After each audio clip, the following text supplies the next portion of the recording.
बिहार विधानसभा चुनाव 2025 के नतीजों के बाद सबसे ज्यादा चर्चा जिस राजनीतिक दल को लेकर हो रही है वह है असदुद्दीन ओवैसी की पार्टी एआईएमआईएम। सीमांचल की 5 सीटें जीतकर एआईएमआईएम ने फिर से अपनी पकड़ साबित की, लेकिन इसके साथ ही सियासी गलियारों में फुसफुसाहट तेज हो गई है कि क्या ये विधायक भी खेला कर सकते हैं। 2020 की तरह क्या इस बार भी एआईएमआईएम के विधायक टूटकर किसी और खेमे में चले जाएंगे। इन कयासों के बीच एआईएमआईएम के प्रदेश अध्यक्ष अख्तरुल इमान ने अपनी सफाई पेश की और पूरे मामले पर बड़ा बयान दिया। 3 दिन पहले एआईएमआईएम के 3 विधायक सरवर आलम, मुर्शिद आलम और अख्तरुल इमान मुख्यमंत्री नीतीश कुमार और डिप्टी सीएम सम्राट चौधरी से मुलाकात करने पहुंचे थे। मुलाकात के बाद जोकीहाट के विधायक मुर्शिद आलम ने नीतीश कुमार को राजनीतिक गुरु बता दिया। बस यहीं से चर्चा शुरू हो गई कि पार्टी में टूट की बुनियाद फिर से रखी जा रही है।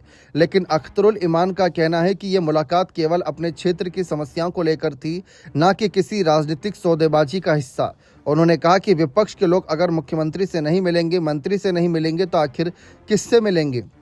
2020 विधानसभा चुनाव के बाद एआईएमआईएम के 4 विधायक टूटने का हवाला दिए जाने पर अख्तरुल इमान ने साफ कहा कि हमारे लोग मजबूत हैं, ऐसा कुछ नहीं होने वाला। जनता ने इस बार पार्टी छोड़ने वालों को जो सजा दी है उसके बाद कोई दोबारा वैसी हिम्मत नहीं कर सकता। उन्होंने यह भी कहा कि बार बार एआईएमआईएम पर सवाल क्यों उठते हैं, दूसरे दलों से क्यों नहीं पूछते कि उनके लोग कब भागेंगे।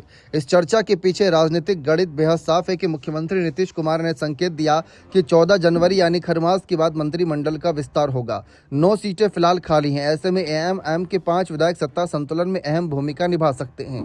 सीमांचल में एआईएमआईएम का परफॉर्मेंस भी इस बार काफी बेहतर रहा। इस वजह से दोनों बड़े गठबंधन एनडीए और महागठबंधन इन विधायकों पर नजर बनाए हुए हैं। राजनीतिक जानकार कहते हैं कि नीतीश कुमार हमेशा अपने कुनबे को मजबूत करने की कोशिश करते हैं और छोटे दलों को जोड़ने में माहिर हैं। इतिहास भी इसका गवाह रहा, जैसे कि उन्होंने 2020 के चुनाव में जीते बसपा के इकलौते विधायक जमा खान को जेडीयू में शामिल करा लिया था। उन्होंने उपेंद्र कुशवाहा की पार्टी का भी जेडीयू में विलय करा लिया था। हालांकि कुशवाहा ने बाद में नीतीश से अलग होकर फिर से अपनी पार्टी बना ली। नीतीश कुमार पर भरोसा किए जाने के मसले पर अख्तरुल इमान ने कहा कि सीमांचल की अपेक्षा पहले भी होती रही और आज भी हो रही है। और हालांकि उन्होंने विकास के मुद्दों पर सरकार को नैतिक समर्थन देने की बात दोहराई है। तमाम चर्चा इस बीच हो रही है, लेकिन फिलहाल आगे क्या रणनीति बनेगी क्या नहीं, क्योंकि एक और बात साफ है कि अगर नीतीश को राज्य में सबसे बड़ी पार्टी बनाना है तो उनको करीब 4 से 5 और विधायकों की आवश्यकता है। इस समय नीतीश के पास 85 तो बीजेपी के पास 89 विधायकों की संख्या। अगर एआईएमआईएम के 5 विधायक नीतीश के साथ जुड़ जाते हैं तो यहीं से नीतीश की पार्टी भी राज्य में सबसे बड़ी पार्टी बन जाएगी। बने रहे चैनल के साथ, बहुत बहुत शुक्रिया।